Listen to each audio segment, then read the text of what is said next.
new recording and then minimize this window. So as far as I can tell, I believe that it's recording us. So yeah, you've been having a rough time with family over the holidays over being a vegan, right? Yes, but let's intro our show. Yeah. Welcome to the Celibate Vegan Voices, the CVV code. And I am Monique Lukens along with my compadre, Chandler Clabbs. Yeah. And uh, it's Happy actually, holidays. Happy holidays. We're yeah, happy actually recording holidays. this on Christmas Day, the day that so many carcasses are put onto the table, Oh, Chandler. yes.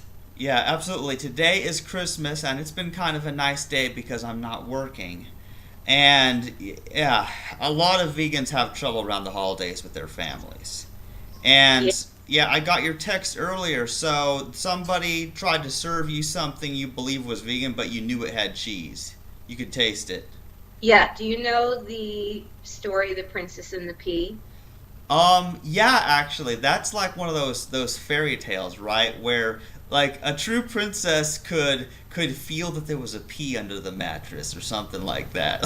Yeah. So a And true vegan usually can taste something that is not vegan, and oh yeah, yeah, it we was we can. Jarlsberg cheese, and I mean, it's besides the abuse, one could say it's a quality cheese. It comes from Norway and whatnot, and so I believe the family member thought that it was more ethical, but I actually looked it up, and unfortunately, I thought that at least maybe there wasn't rennet in it, but there is. And yeah, the cheese, it's just kind of hanging out in the cheese bin. And now that I had the pizza with it, I I guess I was a bit curious, and I had like that much by itself, and now I feel guilty because I'm not a hypocrite. Um, Last year it was very hard for me because what happens is I come home and there's not much that I can have, and I don't have a car, so sometimes I revert to the child in me. But but then like I quickly like stop. But I didn't know that this was going to happen this time because I was told that the uh, the pizza, there was diet cheese, and there is diet cheese in the cheese bin. And I was asked, what do I want? And I said, some Miyoko's organic vegan cheese, and said where to get it. But unfortunately, the family, I guess, doesn't like that kind, which I don't understand how they can't. You probably never tried it, but it's like awesome. Um, Hmm. so anyway, I was eating, and like this is famous pizza. Like all my childhood friends know this pizza. They all want to come over and they all want to eat it, vegan or not. And yeah, I tried it and I said, this is going to be the only slice that I have, because I figured, well, I already like took a bite out of it, and what am I going to do? Like throw that piece out? And then the person says, well, I'm going to have to throw it all out then. And I can't like, I can't just like pick out the the dairy parts of cheese from the non-dairy parts. It's like, you know what I'm saying? Like, Yeah. See, no, yeah, yeah, nobody would ever, like, for example, nobody would ever expect a Jew to just pick out the pieces of bacon that somebody had thrown in there. You know what I mean? They wouldn't. They would be very offended, and they would not want anything to do with it. The idea that people can mess up, but then it's our responsibility to pick out the parts that they messed up on. It's like, why is the burden on us? And see, and how I feel about this, it's like we've made this clear. Not just you and I, but all the vegans. We've made it clear that first of all, it's not just that these people should be eating their products of murder separately and not feeding it to us. It's that they shouldn't be doing it either. And that's what people don't get, is that this isn't just how many times do we have to try drilling people? So this isn't dietary preference. This isn't just like, oh well, you choose not to rape somebody and murder them, but that we do, like that each person does their own thing. And I'm like, but people don't listen to vegans. They never listen to us. It's so sad. No, they don't until they do, and then they're asking for all our advice and stuff. Yeah, true. Yeah, but I mean, I'm really happy to see that there are record numbers of people that are eating meatless holiday dishes and whatnot. I gave you an article about Great Britain, but where there's something like 6 million or multi-million people were having a meatless holiday meal, and I thought that was great. But for those who came from backgrounds that maybe aren't as open, and I don't know why you have to be open to it, but from what you just said, but it makes it really hard. And I know that there's somebody on Facebook who said she doesn't talk to her family anymore because they just won't respect the fact that she is a vegan and she just doesn't want to see it. But see, I don't want to disconnect from my family altogether. I really don't, because I love my family. But what I did put on Facebook recently, and I believe you saw it, is I said, from now on, my true friends are vegans. You're not my true friend if you're not a vegan. And one of my childhood friends got really upset, saying, well, I'm sorry that I can't be your friend anymore, because she read my post. And if you ever change your mind, let me know. I'm trying. And she said something about her health. And well, when I put the post out there, I said, if it's due to your taste buds or your tradition or religion. So I told her, I said, look, I said I didn't put it out there for people regarding their health, which she is like saying that it's her health. I don't believe it, but I am not an MD, and I'm not going to get myself in trouble by saying, even if it's your health, you have to stop, because I could get myself into serious trouble if I said that. I mean, actually, regular doctors could probably get themselves into trouble too. Yeah. But anyway, she hasn't been really talking to me since, so I don't know what's going on there. You know what I call those people? Those people who they think you're your friends, and then as soon as they find out something you said about veganism, then they don't like it, so then they're no longer your friend. I call them the trash that takes itself out. That's what I call them. Because because truth is, you don't want to relate to those people who are, if they're going to see some post on social media and then get all offended, well, they shouldn't be mad at you. What they should have done is they should be mad at this whole society that has raised them from the time they were a baby, feeding them animal products. And that's what I'm mad at. I'm mad at this whole culture in general that has, because we are at the mercy of our parents, and they're at the mercy of whatever they're taught. And all the things that our parents feed us, we have no say in all that. And it's like, I like, here's the way I look at it. Like, in a way, I'm kind of glad that I knew nothing about veganism when I was a kid, because what could I have done about it? Because when you're a kid, you have to eat whatever you're fed, right? Whatever your family eats, that's kind of the thing. And so only when you're an adult do you finally have a chance to live an ethical life. It's sad that you have to wait. Sometimes you have to wait longer than 18 years, because how I wasn't able to get my own apartment and start living my own life until I was 32. And it's hard when you still have to live with family due to financial reasons and stuff like that.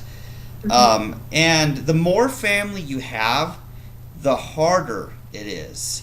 Because I'm a lucky one, because all I have is my mom and my sister, who I occasionally talk to, and both are vegan now, which is cool, which is super cool. And so some of that is due to my influence, and some of that is due to the Seventh-day Adventists. How interesting. Yeah, right, right. I Yeah. learned about raw veganism from a Seventh-day Adventist 10 years ago. So there's something to be said about that religion. Not all of them are, though. There's plenty that still eat animal products and meat, Yeah. but the ones that are true to it, it's great.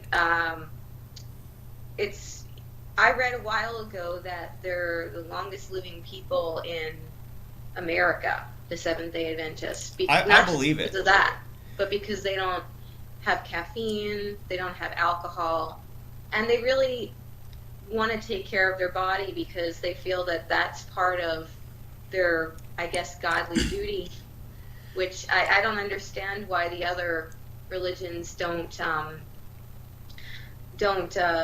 target their attention Well, you on know that. what? I'm glad you brought that up actually, because in my experience growing up in mainstream Protestant Christianity, I'll tell you, their attitude is that, oh, don't bother taking care of the health of your body because it's all just going to be destroyed and you're going to be a spirit that lives in heaven or hell forever after you die. So, in other words, the body means nothing. And I will tell you, I became a lot more health conscious as an atheist because then realizing, oh wait, this body is the only thing I have. Better take care of it, right? You, Yeah, yeah, and that whereas you'll find that a lot of mainstream Christians they don't care about the health of their body because they're just like thinking that everything is about what happens after they die, and some of them just want to die and go to heaven. They want to die quicker. I know those types of people. And then people don't care about the environment and reducing pollution or climate change because they're like, oh well, God's gonna just destroy this whole world and make a new earth anyway, so we don't have to take care of this one. So in other words, their religion becomes the ultimate excuse to pollute the planet and pollute their own bodies. And it's really, really sad because like I shared with you recently, my main problem with religion is it's always used as some excuse to do horrible things. yeah, It's not about whether or not there's a God. It's not about whether Jesus existed or not. It's not about certain interpretations of the Bible or whatever. It's that people, they will use anything. They will use anything to justify what they already want to do. yeah. It's sad how that is. And I don't know. I mean, people find a way to whatever. It's like, but why can't we just start our own culture, our own traditions, our own religion? Why not be like Pafo and start a religion that's about veganism? Yeah. It's great. Well, I'm gonna have to be when paperwork is filed for like the actual religion that states that veganism, I will have to join it to protect myself.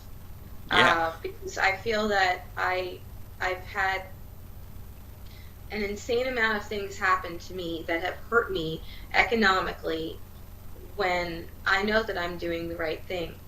That's another thing I wanted to talk to you about. There was somebody that I met recently. I'll tell you her story. But first, I just wanted to mention something else about the holidays. So we went over to the place locally, and well, we stayed away for a while because I was told that there was going to be ham there. And so we decided to go, after the dinner. But we got there towards the tail end of it. I shouldn't say that, the tail end, because that's what I saw. I saw the carcass. And I was trying to have a conversation with one of them. And I kept seeing the carcass out of my eye. And finally, I started kind of breaking down, like shaking, and said, I can't, I'm sorry, I can't, like, look at that, And I quickly went into the next room, and then I heard the person, she was wrapping it up. And then I heard my family member say, oh, she's really serious about it. The same family member that, unfortunately, put a tiny bit of cheese on that pizza. And she said that she put it on there because she didn't want to use all of the Daiya cheese, and she's an excellent cook. But see, that's what she's thinking about. She's thinking about the cooking part. She's not thinking about the ethics. And look, I know that the person doesn't want to hurt animals, but it's turning a blind eye to what's better for the cooking or the humans or Yeah. the It tradition. often it often becomes more about what's better for them financially is what it usually comes down to as well. And it's very sad because I would say the biggest problem one of the biggest problems with the human race is that a lot of people, they're not intentionally going with a desire to kill animals. No, most people are not that sadistic, although there's a few, obviously. A lot of people, they're just eating what everybody else is eating. Just like I didn't know, they didn't realize animals die in order for them to have their cheese. I had no idea. So they don't have any idea. So I can't expect them to magically know that. It's just that, unfortunately, here's what I've seen. People generally do not look at unpleasant things. They don't listen to unpleasant things. They don't. Most people, it's weird. I've realized that there's something very bizarre because, let me tell you, I have watched a lot of unpleasant movies. I've watched, several movies about abortion, some very horrific stuff. I've seen what aborted fetuses look like. I've watched Schindler's List. I've watched several vegan documentaries. I have seen them hang a cow upside down and slit its throat, and the floor fills up with blood. I've seen all of these violent things, not because I enjoy watching things hurt, but because it's the truth. But I realize other people are too weak to look at that. Because if they look at that, it makes them sick and makes them want to throw up. It makes me sick too, and that's why I choose not to support it and not to pay for it. But other people, that doesn't happen with them. It's their psychology is different. They see that and then they don't want to look at it, and then their brain shuts off thinking about the logical conclusion of what they buy, what they eat, and how that causes that thing that they didn't want to see to happen. And it seems logical. If we can't look at it, why are we paying for it? It seems. What I said to the person where I said, I can't look at that, and started breaking down, and I said, I've seen their yells. I mean, I've heard their yells. They go to the bathroom. The smell, and she said, oh, I can't hear that. Yeah. Exactly what I'm talking about. They can't handle it. No. It's like. But I couldn't go on because my family would be like, they don't want me to talk too much in the presence of people that they've known for a long time, and then they think it's some sort of fanaticism or like people who are fanatical about religion, for an example. But and now the interesting thing is, though, what we just said, if the paperwork is signed and veganism becomes a religion, then I think I'll be like a fanatic for that religion, because that's the only way that it's going to protect me completely, legally. Yeah. Yeah. I mean, I believe in a mix of things. You and I have talked about it before. I do believe Jesus walked on the earth, and I still think he's a protector, and I'm sorry that, with the fish, I'm sorry about that. Maybe it was a metaphor. Some people think that it was a metaphor. Well, let's just say that any God or Jesus or whoever worth believing in would have to be a vegan. Otherwise, I'm not for them, obviously. Yes. Yeah.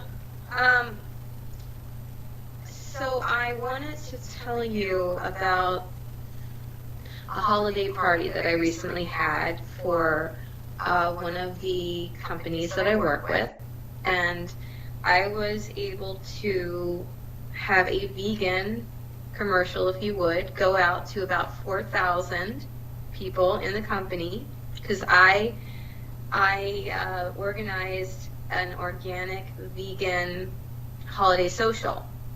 And about 40 came, and they were impressed. Now there was one. I'm not going to name the company or the position, but you'll probably catch on. So there was one person in the company that said that she had filled in on a long-term assignment, and that students of hers had gone vegan because of her. This person got some sort of an email, I guess, maybe through school email. I really don't know. I don't know, but she showed us. It was redacted. She didn't have the name in there. A few things were, crossed out.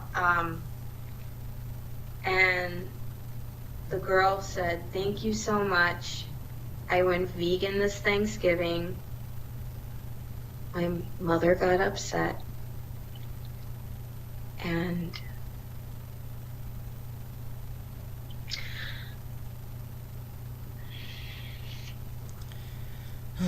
to her, right? Yep. And then made her, said, well, you're going to have to eat all these vegetables." And to the mother's surprise, she did. Anyway, that's just to share that there are some cultures that are truly angered when they hear that their spawn is not going to have the foods that they're used to. Yeah. I mean, that's extreme, and Yeah. there needs to be some action taken because, obviously. But Well, Monique, it has to be said. Somebody's got to say it. Okay, first of all, here's a newsflash to those of you who don't know. If you have kids, they will do things you don't like. They're going to do things you don't like. Therefore, don't have kids. Don't have sex. Be celibate. Yes. Now, of course, we are anti-violence, and when it comes to minors, of course, there's rules for that. So. Yep. And these things have to be reported. So. Yeah. I'm trying to disclose as little as possible. Yeah, I know. But anyway, because that higher authority let her go look, I understand, legally speaking now, even if it's your religion, you can't impose beliefs on other people when you're the instructor, or when you're any like high authority. You can't do that.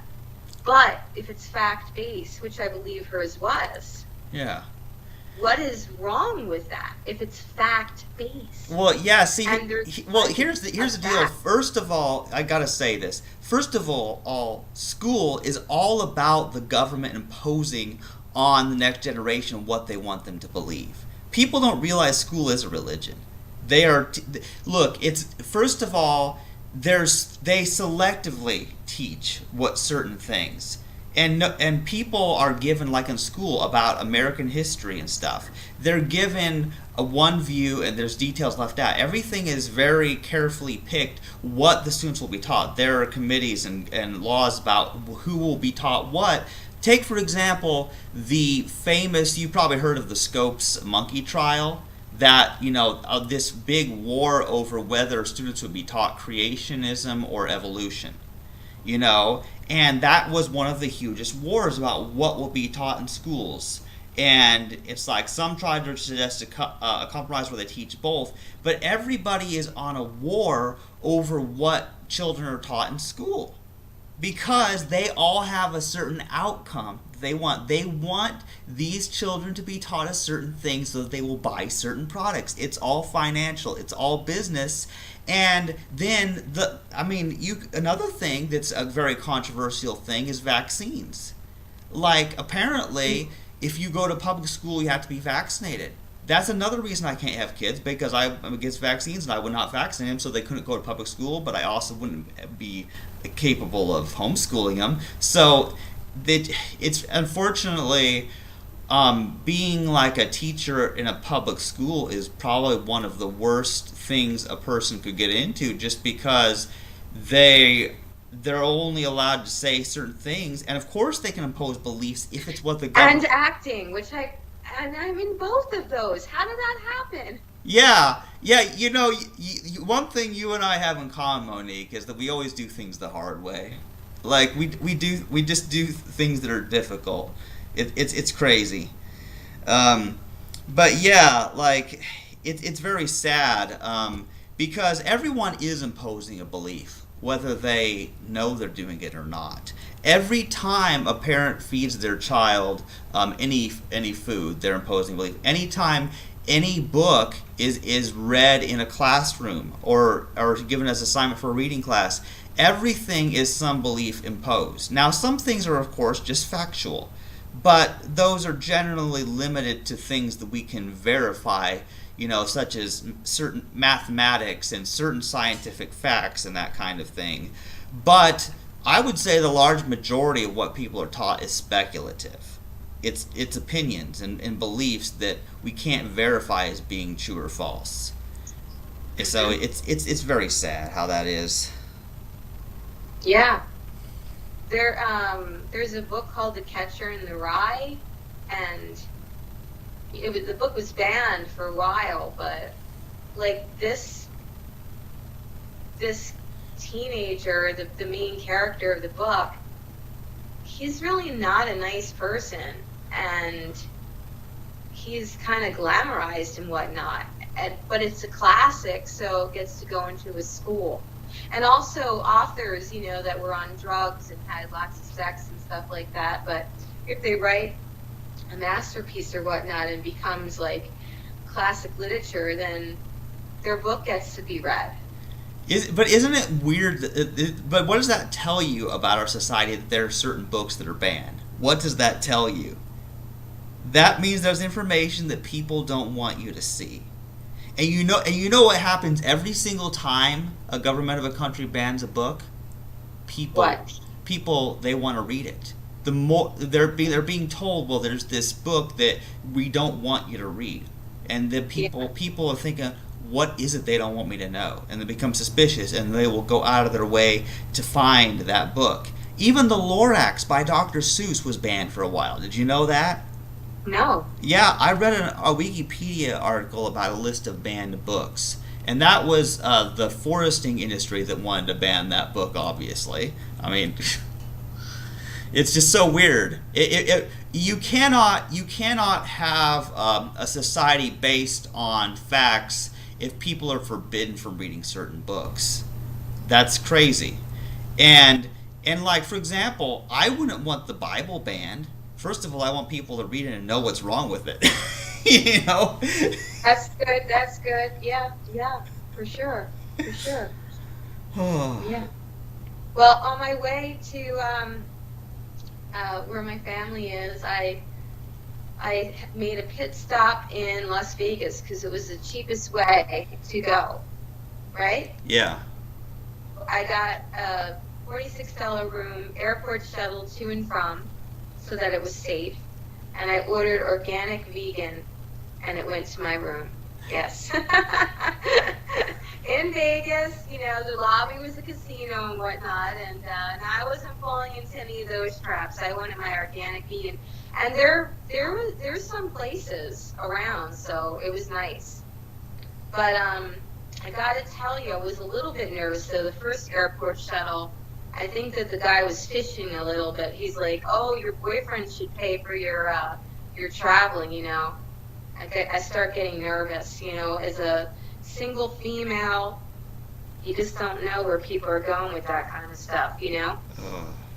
Yeah. so back to the celibate thing. Yeah, in that city probably too, they probably think, oh, single women, because, prostitution is allowed in that city legally. Did you know that? I have heard of that.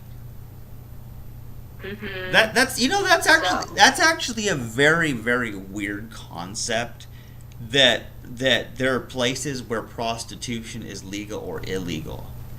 That's weird to me. I mean, it's never been a concern because I'm not having sex with anybody, whether they're a prostitute or not, so I've never cared about that. But isn't that weird? I mean, I think that is so sad. I just think prostitution and porn is sad. And I think more people are getting on the tip. Even liberals who think, oh, well, it's the female's choice to do it. No, most of the time it's due to economics, or they were pushed into it. I think there's far and few between women that really want somebody invading their body, a stranger, night after night to make a buck. And then, I mean, sure, they use protection. Some of them, probably some of them don't, but I don't know. Protection is as good as the person that's on top of you. What if, they have some skin thing, Yeah. They're not gonna, it's really disgusting. I mean, first of all, even if you were paid for people to have sex with you, how can it be worth all the negative outcomes of that? The sexually transmitted diseases, the pregnancies that could happen, all kinds of horrible things that could happen, or some violent person they're with could be the one to murder them too. And there are men like that. They don't they take it out on the prostitute, and before you know it, they're dead. Yeah. And sex and violence, they go hand in hand. Yeah. It's so weird because that's what I have read countless times about it being so closely connected, and testosterone being linked to the high sex drive and also violence too. It's very bizarre. Even in the animal kingdom or the insects, from the female point, I know that there's one creature that kills the male after the the praying mantis. I don't know. I remember. I think it was the praying mantis that the female actually kills the male.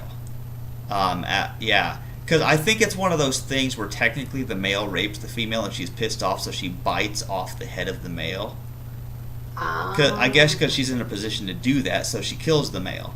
Because she's very upset. I shouldn't have said that. I said good, but... Well, hey, I mean, let me tell you, I might have done the same thing if that was done to me. If I was a praying mantis,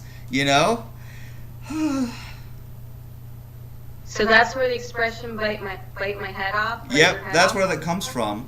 It's very bizarre, and if I could be getting my facts wrong. However, if I remember correctly, I think it's bees. There's a certain species, I think it's actually bees, where the male dies after it mates. The queen bee, right? Apparently the male, the drones, they mate with the queen, and they fertilize eggs that way. But then the males die because they leave their lower half of their body and they die in a short time afterwards. So it always costs them their life to mate. Now, if that happened in human society, then the human race would die out pretty quickly. Because then every time a man had sex with a woman, then he would die afterwards, which would mean I'd be the last one left alive. Well, this reminds me, I had won a trip to India. It was a veg voyage, and I did not feel comfortable in that country. It's very patriarchal, and I had some scares, and I was with the tour, okay? I won't get into that portion, but I did want to say that there was a tribe. I recently found them online. I'll share that link with you. It's called something like the Bishnites. And up into the 1950s, they would select the best looking, strongest man to mate with all the women in the tribe. And this would go on for about, I think it was 11 years. And then I think it was the 12th year, somebody new would take over. So the old one that was doing that would have to be killed. So that sounds like that sounds like exactly what happens in lion society. That sounds very much like the lions. Well, the last one ran away because he didn't want to get killed. And then I believe they stopped the practice. And actually, opium was introduced to that tribe, and then they kind of went downhill from there. But interestingly enough, this concept bred, I guess, good-looking, strong children because they picked the one that was the strongest. But this tribe also, and I don't know how many years it's been, but they go out and aggressively look for people that try to kill animals and hunt animals. They're a vegetarian society, and they will hurt you if they see that you're hurting an animal on their land. But yeah, I was there. Yeah, it was somebody that was working for the government that I got real nervous about, and there were a couple other women, the same thing. Like, I won't get into it, but it was very, very scary. And the guy was good looking and charming, but it was scary. Wow. God, I'm telling you, like, it's just so unfortunate to have to deal with being that aspect of a female. You know, I mean,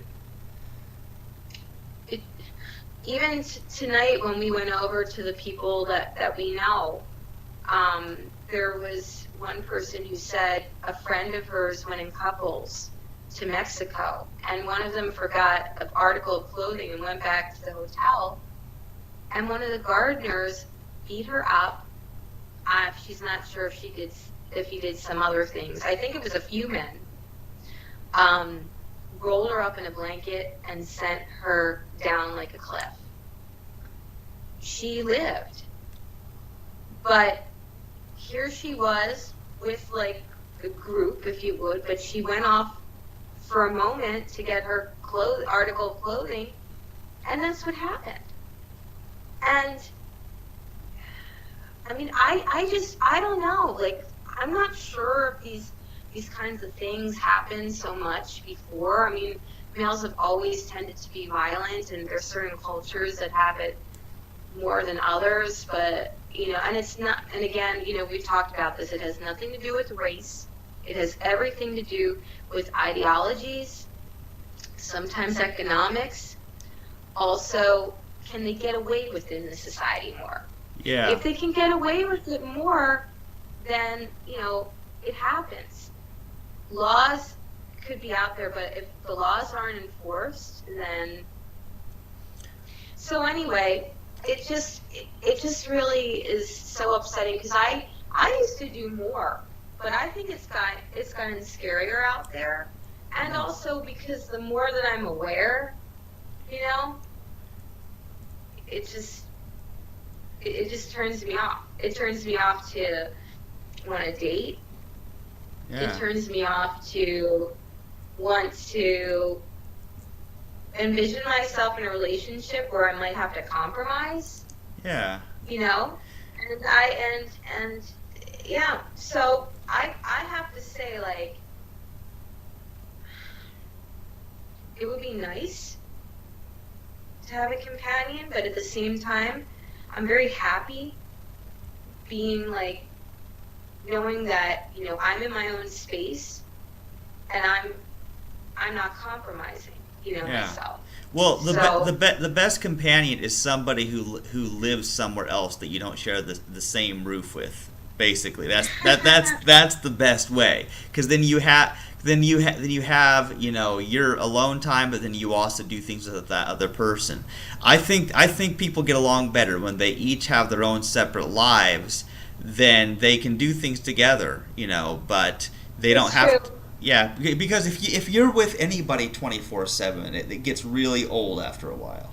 Well, I always wanted, not always, but I'd say for about 25 years, I thought it would be neat to, if I was to be married, if they could have like their own little place and my little place, and it could be connected by like an underground tunnel, not by a wall, you know, that's too like close, but like you have to go like Yeah. into the land, right? Because then it would be like two separate places. And I wonder if maybe that could be the trend, because I don't think that I'm the only one who thinks this, or we think this. Yeah. We like our own space. But just like if you're in an apartment, shared walls, it's hard. Oh yeah. It's troubling. Like people living together is not something that they do because they want to. For the most part, it's for financial reasons. Because if each person has their own apartment, then they each have to pay full rent of a separate apartment. So people, they try to live in the same place so that they can share rent and bills. It's all financial. People do these things for financial reasons. That's why they live together, not because they want to live together. It's like, and I used to think when I was a little kid, I used to think, oh well, let's see now, if I grew up and got married, well, I would want my own separate bedroom. I don't want to sleep in the same bed as someone. I was thinking about that when I was like 6 years old, yeah. I mean, like why do people live? Why do people want to be that close? I like my space, you know. Yeah, yeah. I mean, you could visit and cuddle, but then you can go back to your own, you know? Yeah. Yeah, definitely. Oh, man. Well, I wonder if this could be something that architects think about, or like city planners. Yeah. I'm really serious about that. Yeah. Now, unfortunately, in Los Angeles, there's so many, or in some cities in general in California, there's so many people, and there's not enough space to rent. That there was one politician that was trying to make single dwelling homes, building them illegal, and only wanted apartments like stacked on top of one another. I don't like that. Huh. Yeah, it's sad. By the way, I have some interesting news. So, I published the Kindle edition of my newest book. Actually, it just got published on Christmas officially. It's weird. Because I've been working on this book, and it's titled The Vow of Chastity. And I didn't have enough pages to reach the 24-page minimum for a paperback, but I went ahead and did it as a Kindle edition. And I can always update it later if I needed to fix or add something. But I thought, since I'm off on the holiday, why not go ahead and publish it?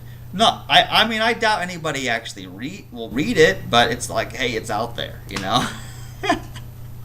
Well, I'd like them to, because our message just has to get out there more. Oh, yeah. Well, let's give a few techniques on how to help for the holidays. I mean, right now I'm a little bit more low energy because of, well, first of all, I'm being quiet because I'm in the family's home, but, and secondly, because I feel bad about the situation with the food. It's just so personal for me, and I have to eat. And I don't like to I don't want to create conflict. I'm so tired of that. I hate conflict, Yeah. But I guess let me share, how I'm dealing with it, so that people that have to deal with it might get something out of this. So, well, I say that you can't just shut your mouth about it. Definitely not.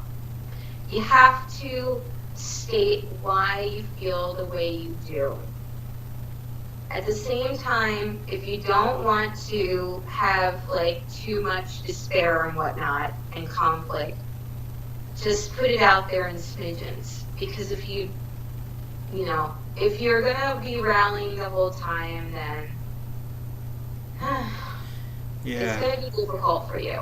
That's what I think. If you want to rally the whole time, all the more to it. But I'm tired of that. Yeah. Does it ever make you wish you just stayed home and not visited your family for the holidays? Yeah, it does. It does. And it's just so sad to me because I love them, but this is like the biggest issue. The biggest issue is that. Um, what else can I say? You and I talked about before, do you really want them as friends if you're not vegan? Well, look, in my new place that I've been in since 2005, my friends are all vegans. Yeah. They really are. Like, I can pick and choose. But when you come home and there's childhood friends and whatnot, I mean, there is something to say about still maintaining those connections. However, you definitely have to put your foot down, and repeating myself. Like, you're not the same person that you were, and you're not going to be just pacifying and going somewhere where, you know, economically people are gaining by you being there. I'm not going to another restaurant and sitting with a group of girlfriends when I know that there's all like this meat and stuff. And no, I'm not going to do that. You know, I'd rather go bowling. So like, try to pick places like that that have no food around. Yeah. Then you don't have to have some sort of constant dialogue about it. And again, I do feel that you should teach, but Yeah, you know, it's weird to me. Like, why is it all of these holiday social gatherings are centered around food? Like, what's up with that? Like, to me, that's weird. Like, why can't people be like Lucas and I? Like, my friend Lucas and I, you know, he's not vegan, but the thing is, he eats with his family, and then he comes over, you know, on weekends and holidays sometimes. He comes over, we play video games, we have a great time, you know. But we never actually share meals anyway. We never are eating within the same space. We always are eating before we have our get-togethers. I don't understand why, if people want to have holiday get-togethers, why does it have to be people come over to their relatives and then they eat a big meal? Why doesn't everybody just eat whatever they want to eat at home and then go do whatever, some holiday thing that's non-food related? Why don't they do that? it's a custom thing. I like to know how you feel about your friend, knowing that you're playing games with him, but when he goes home, he's eating something that you don't agree with. How does that make you feel? To tell you the truth, I feel kind of weird about it. It's one of those things because with people in general, I mean, there's people I might have a fun time with. I might play card or board or video games. I might go bowling with them or something like that. You know, I might do fun stuff with someone, and of course that activity has nothing to do with food, obviously. Mm-hmm. But it's just kind of interesting how that there's a person that you like, but then you know that something's lacking. Yes. You know, it's like you wish that they you wish that they could see the truth. I want to say something about that. Today I was looking up, I'm not sure why, but dating a non-vegan, right? And there was one site that said more women will do it than men. Obviously, because there's more women vegans than men. Yeah.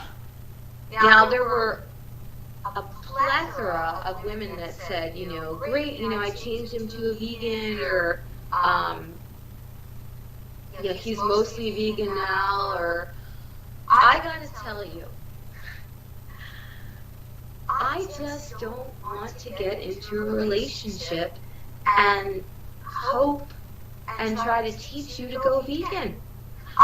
You know, this was back in 2003 when I was just vegetarian. I was going with someone from Bosnia. he didn't eat meat because of me. And then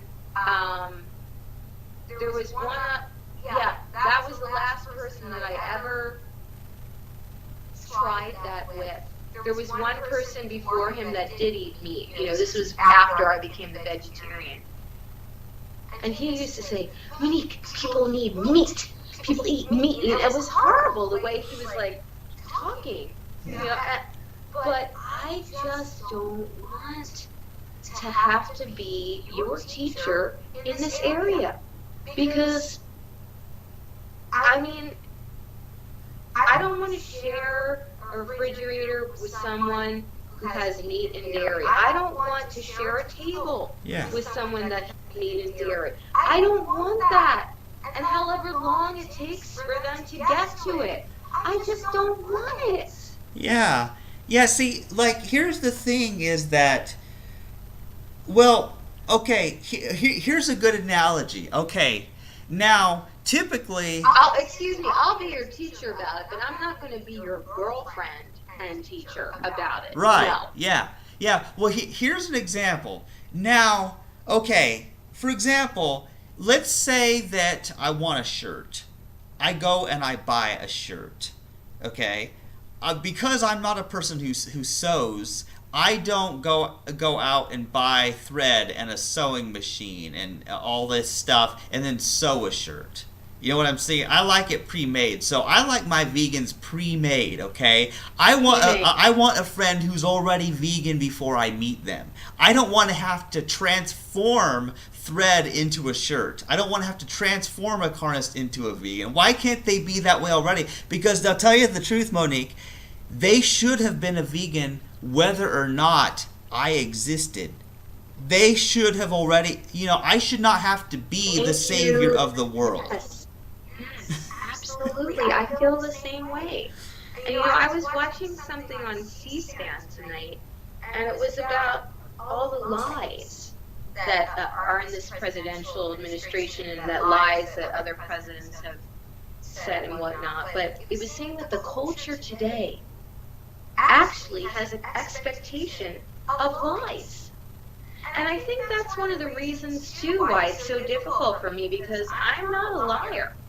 Like, in the beginning of this, I felt very bad and said I had a teeny taste. I'm sorry about that. But, I mean, I feel bad. Like, I don't want to lie. It doesn't sit right with me. We've talked about before where they say people with Asperger's can't lie or whatnot. I have no idea if I have. Yeah, well, here's. I don't know. Yeah, I have a few examples of what you're talking about. Okay, you know how somebody will cook somebody a meal, and then they'll ask if they like it, and the thing is, even if they don't like the taste of it, they lie. They say they love it when they don't. That's one example of a common lie. Another common example of lie is, do these pants make me look fat? And that's one of those questions you can't win. Because if you say yes, they're mad. And if you say no, then it implies that it's not the pants that make them fat, they really are fat. There's a possibility that they're not fat and their pants don't make them look fat.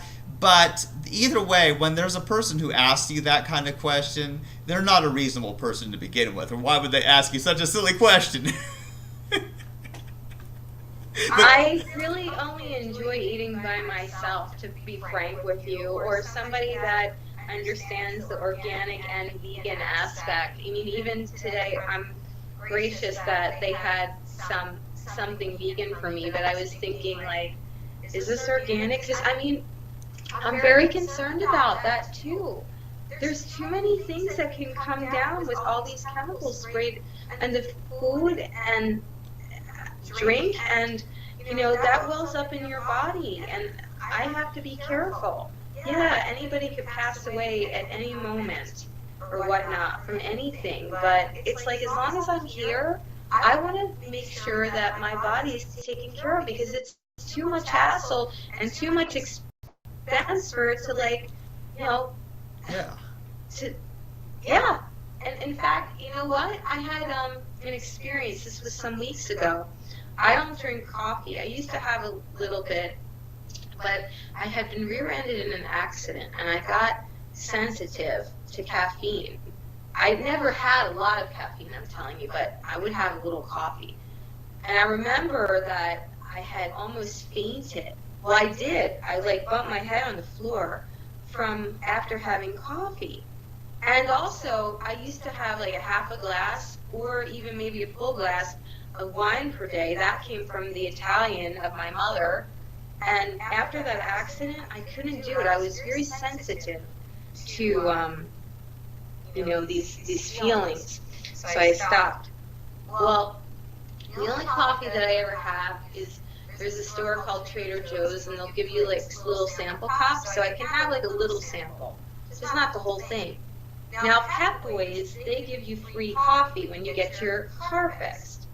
And so one day, the guy at the Pep Boys, he gave me an 8-ounce glass. Of course, I watched him do it because I don't trust anybody, with drugging and whatnot. But anyway, I'm like, oh, I only wanted 4 ounces because he was fixing the machine. But I said, well, maybe I'll just sip it, slowly. And I did, and it was okay. So the next time I went in, I thought, oh, I guess maybe I'm okay with 8 ounces. And I put sugar in it because, well, it tastes better. And that evening, I started getting dehydrated because I'd barely eaten anything. And then when I was at a movie theater, I was eating salty popcorn and some pretzels. And I fainted. And I'm just telling you that because, thank God I was with a friend who is a vegan vet. And I lost control. And I won't tell you everything, but let's just say that there was some liquid around, and which I had to clean up. And when you have a scare like that, you really realize, just how precious you have to be with your body. I thought, okay, well, maybe I have a tolerance now I could do. No, I don't. And some people say that coffee is good in moderation and whatnot. I say maybe like a tiny bit, but anything that is going to alter you, I feel, probably doesn't have a place in your body. You know what I'm saying? Unless it makes you feel really great naturally. So that's why I say, and I know that you, if you want to mention about your DS, the initials, you can. But I just feel that anything that maybe is, I know that caffeine is natural to an extent, but I don't know the way they process the coffees and alcohols. I just think that anytime you're getting some sort of a, I don't know, it just seems unnatural, it doesn't, it's not good for your body. I do get a jolt out of superfoods when I have that in my brain, it's good, but that's not the same as a sugar jolt or a caffeine jolt or, the alcohol. So, this is why Seventh-day Adventists are who they are, I believe. Yeah, well, yeah, you got to be careful. Yeah, and you usually know, you know if you've eaten or drinking something that is not good for your body, you're gonna know it because something weird is gonna happen, like what you just described. By the way, I need to use the restroom. I'll be back. You can entertain our audience. Okay, then I'll just keep talking. Yeah. Okay. So yes, ladies and gentlemen, no holding back on this show, right? Although I've tried to keep it as discreet as possible. I'm wearing red because, it's Christmas today, and where's the green? There's the green. It's in its roots. And we don't get one thing that I'm glad about. We don't get Christmas trees anymore because I convinced my family it's just not right to chop down the tree and then just to put it out, which always made them sad anyway. So, leave the trees alone.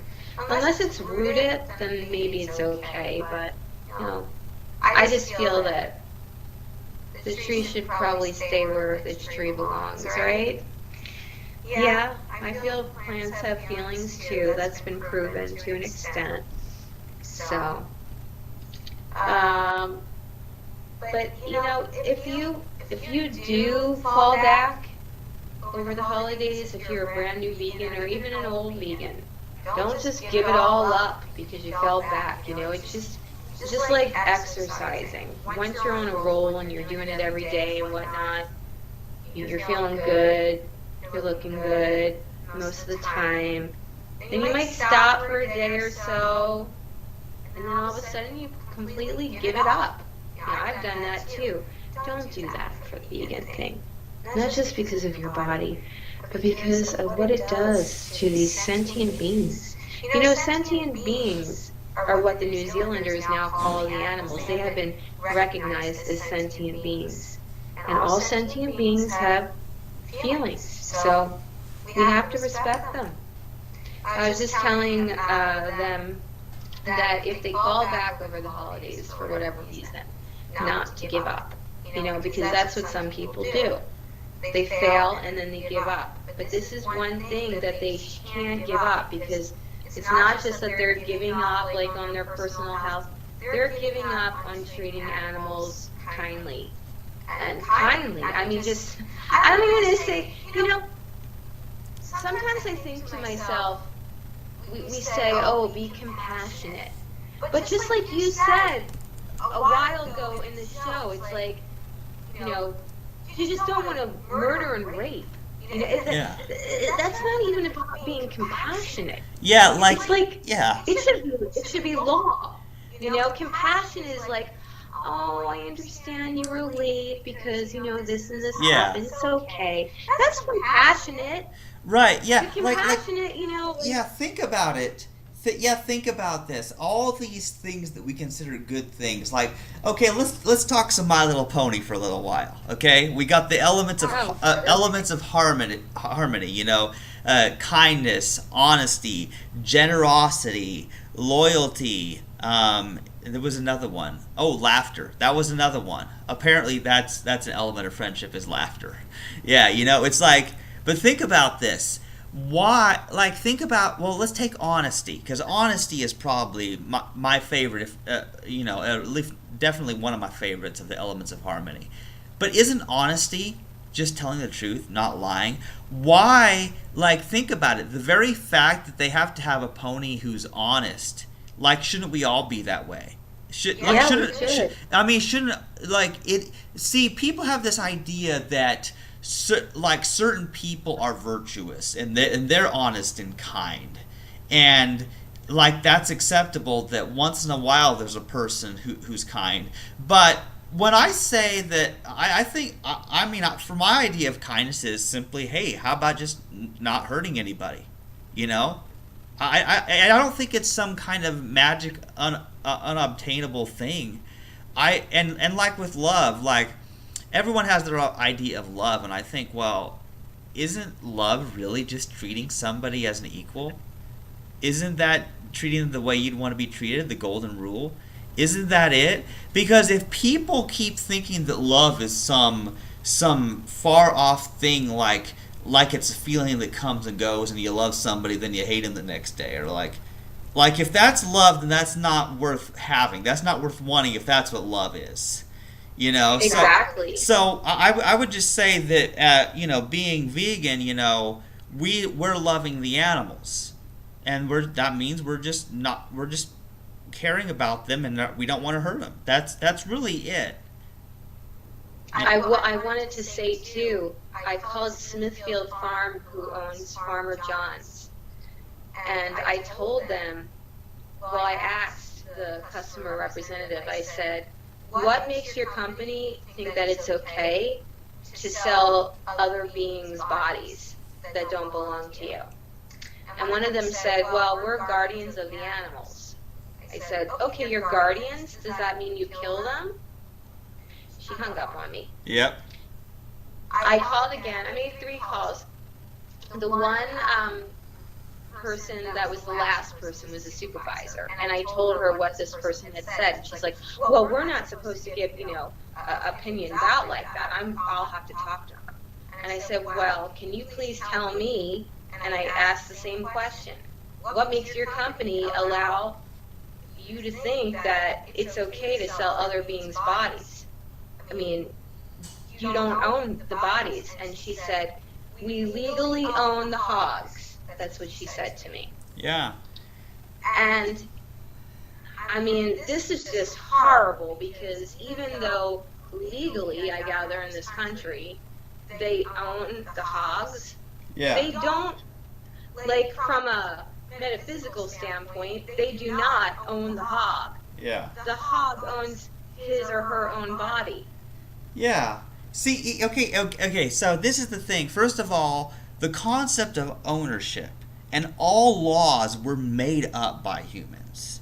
First of all, humans, everything that people think has value, their laws and their politics and their words and their dictionaries, humans made up all that. So yeah, humans just declared themselves owners of the hogs or everything else. And this I gotta say. Now, like, how can people, there's a lot of feminists in the world now. How can they continue to promote the idea that women have the right to their own body while they're not acting like the animals have the right to their body? We gotta be equal here, Absolutely. Back in 2006, I made that connection when I saw a cow couldn't get up from being over milked, I just don't understand why all the other females can't see it that way or care about it. Pink, she is, I don't know if she's vegan now, but she's at least vegetarian. She's, a musician, and she's been a vegetarian for years. And she had in one video where, she was trying to put a message out there where all the women were being milked for the cows. But yet, from what I understand, she's a vegetarian. So what does that mean? Is she I don't know if she has dairy or not. Like, I don't understand why people can't make these connections and then act on them accordingly. It's very weird. I think a lot of people, well, they're not like you and I. They are just doing their life and their business, and then, occasionally they might come across something that makes them think about things. They may go vegetarian, they may even go vegan, but I think what happens is that for a lot of these people, that's not their primary focus. You know what I mean? Yeah. Whereas with people like us, we put it as a primary focus.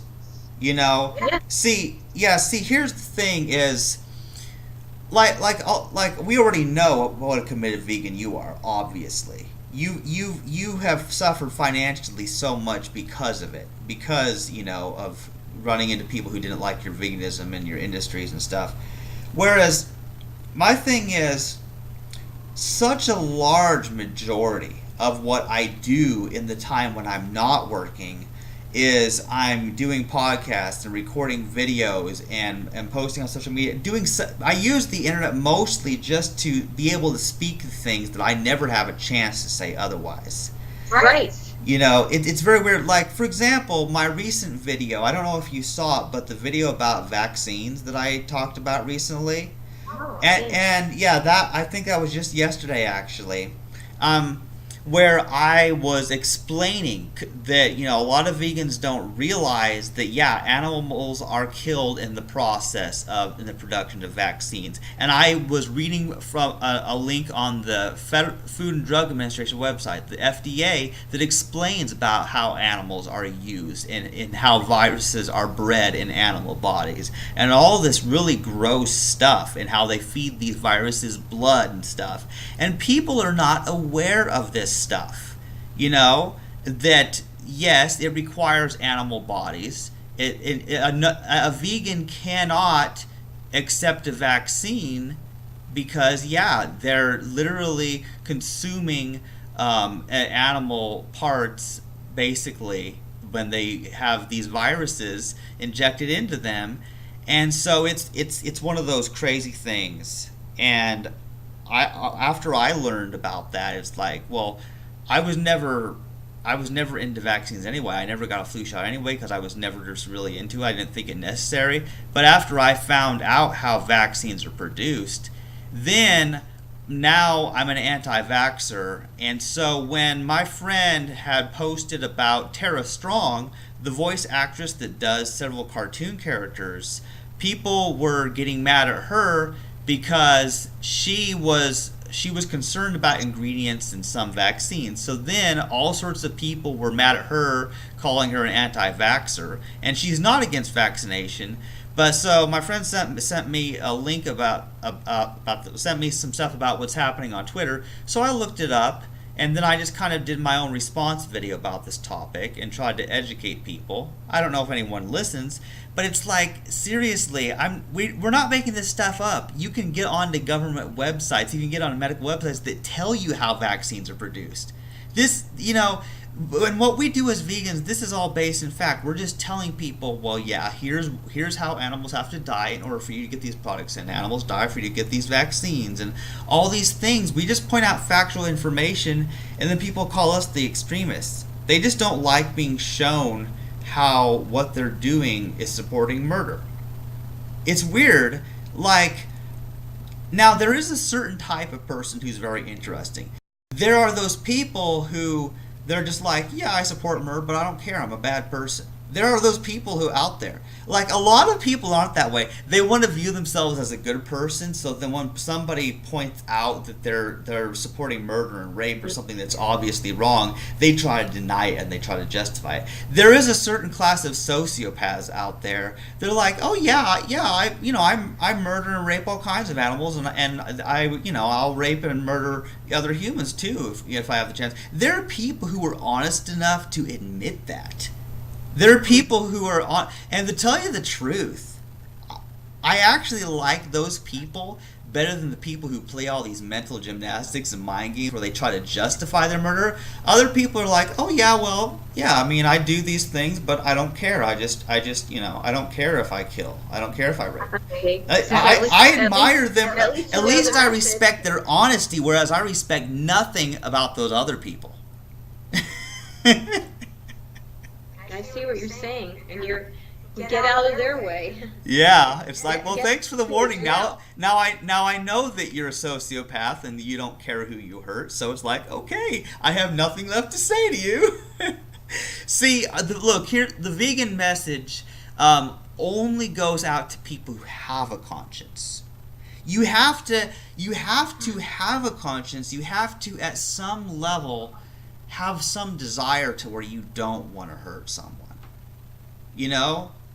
and it's so that's just the thing. Is it's like a lot of vegans, we're not heartless to begin with. We all cared about, we were all generally good to other humans in our lives, and a lot of vegans already, of course, cared about the cruelty done to dogs or cats or common animals like that, but just weren't aware of the cruelty done to the other animals. So then as we learn more, our circle of compassion extends to more and more species as we learn.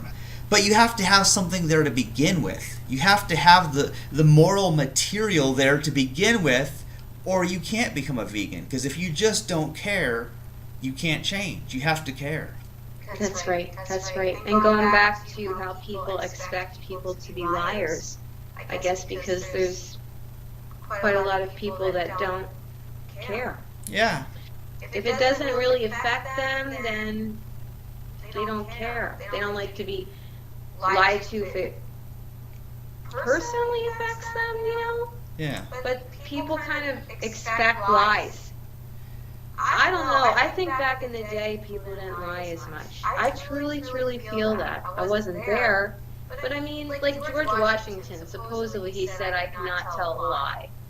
I just think that there were more people back before that were more honest. Yeah. And what's gotten in the way is pretty much economics. Yeah. It's very interesting. I imagine you've seen that movie with Jim Carrey, A Liar, Liar. No, I never saw it. That's really hard to believe that you haven't seen that movie, because that's a pretty famous movie. Well, see, but I'll just run over it very briefly here. Basically, Jim Carrey plays this lawyer who's a liar. Okay, he's a lawyer and he lies all the time to win in court. And he lies in his own personal life. He lies to his ex-wife. He lies to his son. He lies to all kinds of people everywhere. But then, his son makes a birthday wish that for one day his father can't tell a lie. So then what ends up happening is he's unable to lie. He's actually incapable of lying. Every time he speaks, he tells the truth, the whole truth, and nothing but the truth. And so it leads to some very funny scenarios. But what ends up happening is he finds out that the truth is pretty cool, and he becomes an honest person, and then he wins. He even wins his court case, without having to lie. But then he realized that he's made a mistake in who he was defending. It was still not right. It was very, very sad, that part of it. But in that movie, he said something, and what you were talking about reminded me of it. He told his son that everybody lies, that people have to lie. So he believed in that movie that people need to lie. And really? Do people need to lie? Yeah, sure. Sure, they need to lie the same way they need meat and cheese and sex and vaccines. Yeah, sure, they need it like they need those other things. Yeah, really. Yeah, come on. I had a lawyer for that same accident when I was rear-ended who said the truth doesn't matter. She had said that to me. I think she thought I was too honest. By the way, she's since lost her license.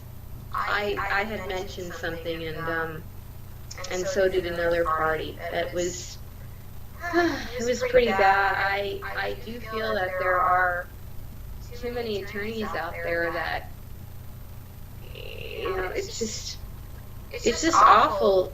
The way they get paid is to make things go around in circles until nobody understands the truth anymore. Yeah, but isn't it weird? The concept of being a lawyer. I realized that I would never make it as a lawyer. But even if I went to law school, learned the law and the legal system, I couldn't be a lawyer. Why? Because I would get no business. Because I wouldn't be able, I would not defend somebody in court. I would not be someone's lawyer unless I believed them to be innocent. I would have to believe that they were innocent and didn't commit the crime, and then I would try to defend them in court and try to prove their innocence. I would have to believe they're innocent. Whereas lawyers today, they want to make money, so they don't care whether their client actually did the crime or not. They don't care who's innocent or guilty. Right. They care about winning their case, and that's all. So and that's what the schools teach them. So the truth goes out the window in law. In court and law, the truth goes out the window. Oh, God, this is horrible. Harvard has a new program, though, for animal activism or law or something. I'm going to have to look that up. I mean, if it really is ethical, I wonder if they give scholarships, because I just feel that it's just been so difficult for me with this acting. To have to say no to things and have to explain myself and to find people that are like-minded and then to make money off it to boot. It's so hard. And then, the school system, to have to see the breakfasts in there and not to really be, I try to make a difference. There's only so much that I can do, though. We already talked about this. So yeah. I'm just the type of person that I want it done my way because I believe that it's the ethical way to do things. I like to speak out about things. I don't like to have to keep quiet about things if I see something is really wrong. Why should people have to live like this? Why should I have to see them, see the suffering that is caused? Why should I have to suppress the truth? I don't want to do that. Yeah. That's why this show is so important to me. I can't promote it per se, in the job that the school system. Hopefully somebody will just come across it. But it's not hard to find us. It's really not. If you, What? it's not hard for people to find our podcast if they know our names. It's not hard.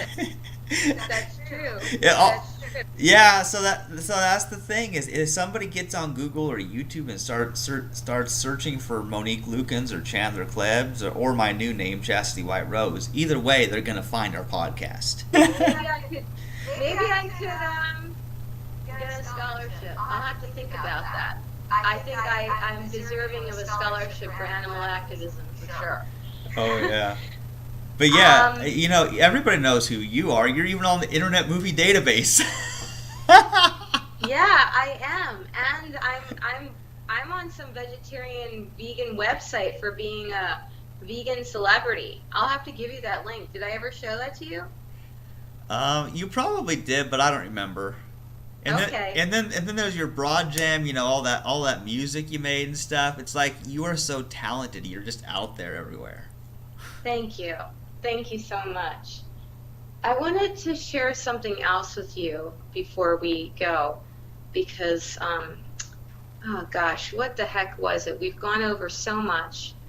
I think it had something to do with celibacy. Okay. So there's this Facebook group called, well, I don't know if I want to give them away. It's a celibate group. The group you invited me to? What? The group you invited me to? Yes. That yes. one? And Yeah. this person says, Monique Lukens, you don't get to define celibacy, which means if you're celibate, you're unmarried. Because you're unmarried. Because I was mentioning that you can, have a celibate marriage and whatnot, and I gave our show link. And, well, one of the definitions is celibacy means unmarried, but that's not all of them. Yeah. And this person was getting so she sounded like she was yelling at me in the writing, and I'm thinking, how come somebody that is of a like mind, at least, that likes celibacy, why is she getting mad at me? Why is she like smacking my face with like, oh well, pretty much you're wrong?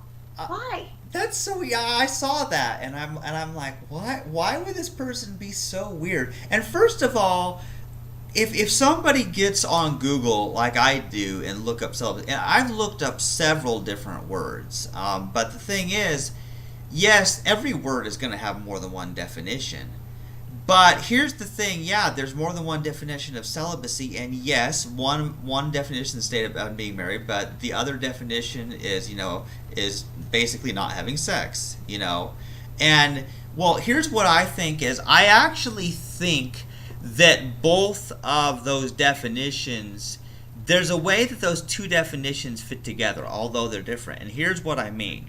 First of all, society thinks that marriage means having sex. That's what they think marriage is about. So they think that somebody who's married is in a sexual relationship. So by that definition, if marriage is a sexual relationship, then yes, not being in a sexual relationship means that you're unmarried. So basically, according to that person's reasoning, the definition they're using, you might be legally married to somebody, but you would still be unmarried because you're not having sex with them. So that's how I look at that situation. Now, why that person was so hostile to you, I won't get it. However, I do see how I think I can figure out what might have been going on in her brain with regard to that. Just because that's what people think. They think marriage is about sex, whereas people like you and I say, well, why can't there be a celibate marriage? And I know precisely what we mean. We mean that, the companionship, the relationship, the friendship where you spend your life with someone, but like a married couple, but you don't have sex. So I totally believe in a celibate marriage as a possibility, of course, but other people haven't gotten their brain evolved to that point of thinking and realizing it's possible. Well, maybe you should comment on that. Another thing I wanted to mention too, I just remembered, was the whole vegan thing with the friends that aren't from the childhood and whatnot. And I said to a few, I said, let's go bowling. I'm a vegan, and I'm not going to go anywhere, that has any sort of animal products. And I said, I've known you, long enough, and it hurts me that you still can't see this. And one of them said, oh, I'm eating less meat, and I eat free-range chicken now. And I put out a link that free-range chicken is not what you think. A lot of times they still don't have space. There's a little bit more requirements. They have to be outdoors, and they can't be in the cages. But that doesn't mean that they have space, and it's still inhumane. See, here's manslaughter is a lie. Animals do not want to die. Yeah, absolutely. See, here's the deal. This free range thing is so weird because you worked in a supermarket, so yes, and I know that free range. First of all, free range, that term has no effect upon me. Quite honestly, because I'm against murder in principle to begin with, so it doesn't matter to me if an animal had a lot of space to walk around before it was killed, because I don't agree with killing in the first place. And right. Then you get another one, grass-fed. That's another one, grass-fed. Like, well, it was grass-fed. So, like, if you stuff grass in a human's face, does that then give you the right to eat them? If they're it was grass-fed human, and then I killed it, it's okay because it was grass-fed. It was a free-range grass-fed or organic human that I slaughtered and ate for Thanksgiving. Like, does that make it okay? No, no. And by the way, I just thought about it. As opposed to what? Eating seeds or hay, or like what? As opposed to what? Like for themselves? As opposed to being cannibals, because that has happened too. You know that, right? Oh yeah. They've eaten their own. Yeah, that's the thing is that I have read about that. That's where mad cow disease came from. Yeah, because they will grind up the bodies of the some cows, and then they'll feed them to the other cows, and the cows, of course, don't know what they're eating. They don't realize what they're being fed, and they have to eat whatever the humans give them, of course. But it's like, how weird is that humans are feeding cows to other cows? And so they're forcing them into a weird cannibalism situation. And like, for example, now I don't know if this is true, but somebody told me that the HIV virus originally began because some humans were eating monkey meat. They were eating the meat of monkeys somewhere that had this virus in it, and then that's what happened with the first occurrence of the HIV. The AIDS disorder comes from, and then it's been sexually transmitted mostly ever since then.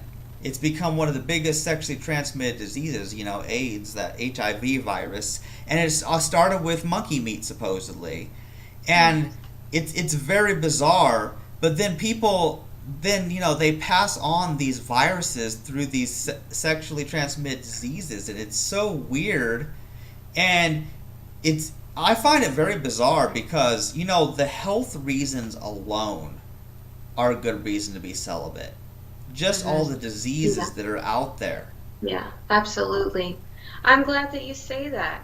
And that's a perfect note to leave off on. Because, again, even if you're married, there's still things that one can get from intercourse. It does not matter if you are just with each other. We've mentioned this a few times. Scientist went over to South America, came back, he had the Zika disease, didn't know it, transmitted it to his wife. Now, yeah, I read that article. Yeah, some people say the Zika virus was made up or whatnot. I don't want to get into that part, but there was a news article that said he transmitted it. And of course, it's always going to be more difficult for females. Of course. Because it's an internal thing. There's yeast infections, there could be cysts and whatnot. It doesn't matter if your husband is clean, things happen. And I'm sure things can happen to the guy too, just not less likely. So it's just such a good health practice. It really, really is. Again, I just don't understand if people really love each other and want to show physical affection. Don't put yourself into this like situation that has health risks to it. Yeah. I mean, yeah, you could get health risk just touching somebody if they're unclean, if you think about it, but yeah, I don't even like shaking hands. hands with people. I honestly don't. Well, yeah, yeah. I don't know where those hands have been. That's true. That's true. A lot of actually casting directors, they don't want to shake your hand because they see like 100 people in a day or whatnot. So that's been told in acting classes. Don't put out your hand. Don't make them think that you want a handshake. But yeah, like, I mean, if you're in an intimate relationship with somebody, I mean, hopefully if they have like some sort of skin eating disease or like wash your hands before we cuddle or whatever. But as far as like the intercourse is concerned, you really don't have knowledge of what could go wrong in that moment. You just don't. Yeah. So it's not a hypochondriac thing. It's just a logical thing. Yeah. I mean, it's so simple. It's so basic, There's so many good reasons to be celibate, and there's so many good reasons to be vegan. See, here's the thing: is with every reason that I do something. First of all, now I would like to live in a world where I could be celibate and a vegan, and not have to explain it. I'm tired of explaining. Yeah, it would be really like, yeah. You see your family, you say it a few times, but it's like it's very tiring to have to keep explaining over and over and over, and then get into all these debates and whatnot. Yeah, it's very bizarre. I mean, because I would say the vegan thing comes up a lot more than the celibate thing, obviously, just because everything is, especially on the holidays, centered around food. So every time you're with if you're at coworkers and if you're at work and the coworkers are having a food event, well, aren't you going to eat turkey? I'm like, no, I don't eat any animal products. And they're like, what? And then all of a sudden I'm on the spot having to explain in front of huge groups of people, and I'm like, oh no, I don't eat any animal product. I don't eat meat, cheese, eggs, honey, because I know. And then I go into a big old speech about it. This has happened at work sometimes, and they don't want to hear about it. And so finally they quit asking because I've scared them off, and you know what I think. What happens with me at that moment? I think, you weaklings, you can't handle the truth. Go off and just do your own thing. And I'm usually just sitting off by myself, and I'm just glad I scared them away. I will do anything I can to scare people away so they'll quit asking me questions. Like, seriously, and okay, and I need to figure out what to write to add 8 pages to my book so that I can make a paperback version of The Vow of Chastity, so that I can just order myself a bunch of copies of this book, so every time somebody keeps asking me if I'm going to get married or date or have sex or all these things, I can just give them a copy of this book and that explains my multiple reasons for not wanting to have sex. Just have a book, because it takes too much time to be telling people every time. It's like, I know. It's energy. It's way too much. Yeah, some relatives were sharing honey yesterday. I kept my mouth shut for that. Thank goodness I didn't get it for the gift. I almost thought that I was going to, Then I'd have to say I'm sorry. Oh, thank God. Yeah. No, You want to know something interesting? Okay. So here's the thing: is that my mom would get certain things like food pantries or whatever that would give us free food would give her a turkey or something around the holidays. I remember you talking about that. Oh yeah, I told you about this, didn't I? So I'll repeat this for our audience.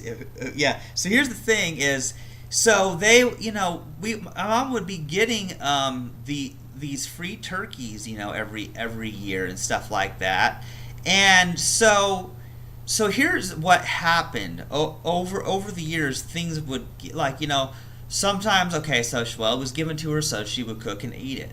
And then she wouldn't feel so well after that because she's not used to eating meat. She's her digestive system has changed so where it's like once she does eat something non-vegan, then she knows she doesn't feel so great afterwards. And so then what started happening is, well, she knew I wouldn't eat it and she didn't want to eat it anymore, so then we would find someone to give it to. So then I would call Lucas and I'm like, okay, so we were given this turkey that we don't want, so we need to get rid of it, so does your family want it? That's what happened, because that's the thing is, he knows that I'm vegan and that I don't eat that, and he knows my mom doesn't eat it. So it's like, well, we don't want to eat this animal because we think it's wrong and we know it's not healthy. So do you want it? I can't pass it along to people. Yeah. I would have to put it outside for an animal to eat, but not for a human. I know. I See, want to pass on that information. Yeah, I know. I know. Well, see, here's the thing about it. So that's what would happen, is that non-human animal. Yeah. So we would find someone to give it to since we didn't want it. And you know what? Finally, my mom and I had a talk about this very thing, and it's like, well, I feel kind of weird about it because I really don't like how awkward it is. Because here I'm saying that I don't want to eat this. So when I when I give somebody something, if I'm giving somebody a turkey or a chicken or whatever, because I clearly am against it and I don't want to eat it myself, then to give that to them is almost like just basically throwing garbage at them. It's almost more of an insult to give it to them, Yeah. And so finally we just started throwing that stuff away. Because... Or you could bury it. Yeah. Yeah, but see, By the way, there's a petition out there. Did you see it? To stop using pliers to cut the necks of turkeys. Horrible. Oh. Pliers. In that industry. Oh, man. Yeah. See, but that's the thing, though, is, my mom would always make it very repeatedly. And see, here's the thing is, when you're poor and you can't always afford all your own food, that's what would happen is my mom would go to churches and she would get free food, and she would tell people that she was vegan or vegetarian, but they didn't know what that was. Nobody in these places knew. Some of them knew what vegetarian was, and so they would give us all kinds of junk that they didn't know anything about it. And they some of them had a real attitude problem too, and they're like, well, you should be grateful for anything we give you, and they were mean. They were mean to my mother. The grateful thing, the grateful thing. Yeah, they were horribly mean to my mom. My mom was crying. My mom was very upset about how these Christians in these churches that act like, oh, well, we're doing you a service by giving you food, so you shouldn't be picky. Beggars can't be choosers. So they were so cruel to my mom. And I told my mom, I don't want you to have to do this. I want us to have enough money so that we can buy all our own food vegan, so you don't have to go to these places and be treated this way. That's what I told her. I'm glad. Yeah, because I don't see. I could never endure that kind of treatment, and I didn't want my mom to have to do that either. And so that's the thing is, I think hopefully we will not be in a situation for that to happen anymore. Financially, assuming things keep going well with my job and all this stuff, we won't ever have that situation. But how awful is that poor people are treated this way and they have to eat non-vegan food because they can't make enough money to buy all their food. I remember in an acting class there was a casting director, and he said that he offered something to a homeless person, and the homeless person said, oh no, I'm vegan. And he's like, oh, I mean, I would think you'd be grateful. Beggars can't be choosers. And the whole class laughed but me. And I picked up for this homeless person. I said, well, it's a thing for the animals and too. And I don't know. I don't remember. Yeah. But I didn't want to be a part of that. Yeah. You See. know, First of that all, group. we need to find that homeless person and give them a good vegan meal. You know. Speaking of Yeah. which, okay, so I had a weird thing happen tonight. So this cat showed up. You might have seen the pictures I posted on Facebook. This cat showed up, and the thing is, you know, I couldn't risk letting it in my apartment. I knew that it probably has an owner because I think all the apartments look the same. It probably thought this was where it lived, and it was out there, and it was like it was expecting me to let it in, but it didn't know who I was, and when I would come close, it would run away. But so you know, I posted on Facebook and I posted on Nextdoor.com that shows the local neighborhood stuff. You know, in case one of my neighbors might see it if it's their cat. So I tried to do in case somebody could find this cat because it probably belongs to someone. And I also threw a slice of bread out there for it to eat because I wanted to offer it something. You know what I mean?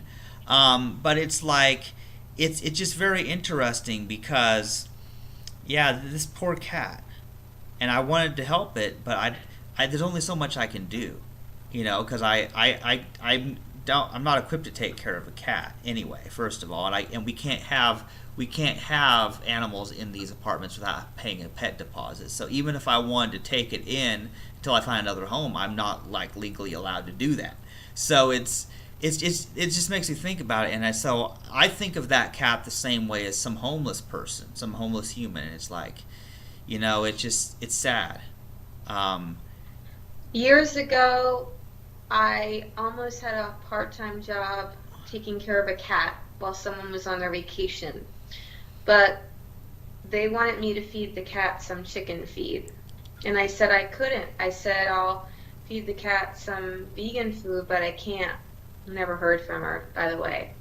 So it goes to show you where animals, you know, they yeah. eat what they're given. It's the same thing Yeah. as what, you know, is same for kids. Yeah. See, here's the thing: is I feel bad for these other animals because now, first of all, dogs and cats are more privileged than other species just because people generally view their lives as being more valuable and they take care of those pets.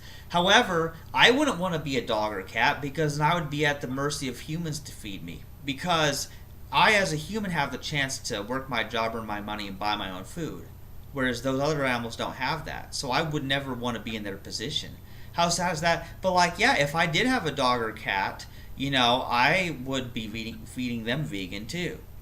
You know, and that's just the thing. And I mean, there are vegans out there that they still do feed their They animals, you do. know, meat and stuff Hmm. because they don't have enough information yet to know what to feed them yet. Some people that it's more of a temporary thing, and some people believe, for example, that cats have to be fed meat. They think that they actually need it. However, But technically, chlorine. technically they just need certain amino acids that their body doesn't produce. But there are vegan sources of that and ways that there are vegan cat and dog foods that are much better for them. And besides, if a long time ago, this was, man, I was a teenager. I went to the pet food aisle and I looked at the cans of dog and cat food and I looked at the ingredients. There's like alligator meat and weird. Ew. There's all sorts of weird animals like from strange countries, and I'm like, people are feeding these animals to these other animals, like that, I couldn't get that concept even back then. Like, I wasn't vegan, I wasn't even vegetarian back then, but that got me thinking like, well, I wouldn't feed a dog or a cat this stuff. I probably would feed them plants or something. You know, like You're a very smart person, Chandler. You've made some early connections, even if you weren't able to act on all of those. I gotta yeah, and back say then that I to didn't you. have access to the internet either. You know, I didn't have access to the internet for most of my early life. But once I got into my 20s and you know we started getting an internet connection. We had dial-up internet for a while, but I started learning all kinds of amazing things online, you know. The internet changed my life. So I've learned so much and come so far. But I started seeing certain things, you know, early on that didn't make sense. Well, I believe our episode is going to wind up now so that you can listen to the whole thing. Yeah. I wanted to say, Chandler, that I'm just so glad that we're doing this show again. And I hope that we were able to help someone who might be suffering over the holidays, going through the same thing, going to the family, they're not receptive of it, and you're not alone, they're not alone, and I would just hope that they can share this link, even if, they go away and then they share it, later on. Yeah. If they share it during their holiday gathering, Oh, yeah. they might be persecuted for that, too. But I think it's important that this link be shared. And you know what? I think I'm going to share it to some friends. Yeah. And we'll see. We'll see. I'll either, make them completely go away from me, or there'll be, some changes. Just well, right? it's a win-win. It's totally a win-win, because either you change them and they go vegan, or they get scared off and don't talk to you. So it's you can't handle the truth. Yeah, you can't handle the truth, you weaklings. Veganism is for the strong. Not everybody can be as great as us. Oh gosh. And some of my friends are really, from yesteryear, they're really intelligent people. So I just don't get it. Gwen went to an Ivy League. I'm going to share this with her. I don't understand why you're still not vegan. But, yeah, I mean, and this is nothing new. I've been talking about this for almost 2 decades. And, you look younger a lot of times when you're vegan, too. Look at Greta from Sweden. She looks like she's 12. She's what, 16? Yeah, 17? she's 16. I mean, so to be fair, she's young, because, come on, 16 is young, obviously. But she looks even younger than that. She looks like 11 or 12 years old, Yeah, and then some people might think, oh, well, that's not healthy if you're 16 or 17 and you look like you're a preteen. And why? I mean, why do people have to look a certain way by a certain age? And then you have older people trying to look younger anyway, so that doesn't make sense. I've never understood this. Kids want to be grown-ups, and grown-ups want to be kids. I've never gotten this. Yeah, I mean, but this has actually been great fun talking like this. Yes. All right, well, have a happy rest of your holidays. Yeah, okay? Happy vegan, miss. Blessed vegan holidays, and regardless of what your belief is, I hope they are blessed with happiness, and I just hope that we could change some people's minds with this podcast, and at least comfort those who already are and going through some stuff. Yeah. All right. Monique and Chandler, Celibate Vegan Voices, CVV code. Okay. We'll check you out next time, Leo. All right. Bye, everybody.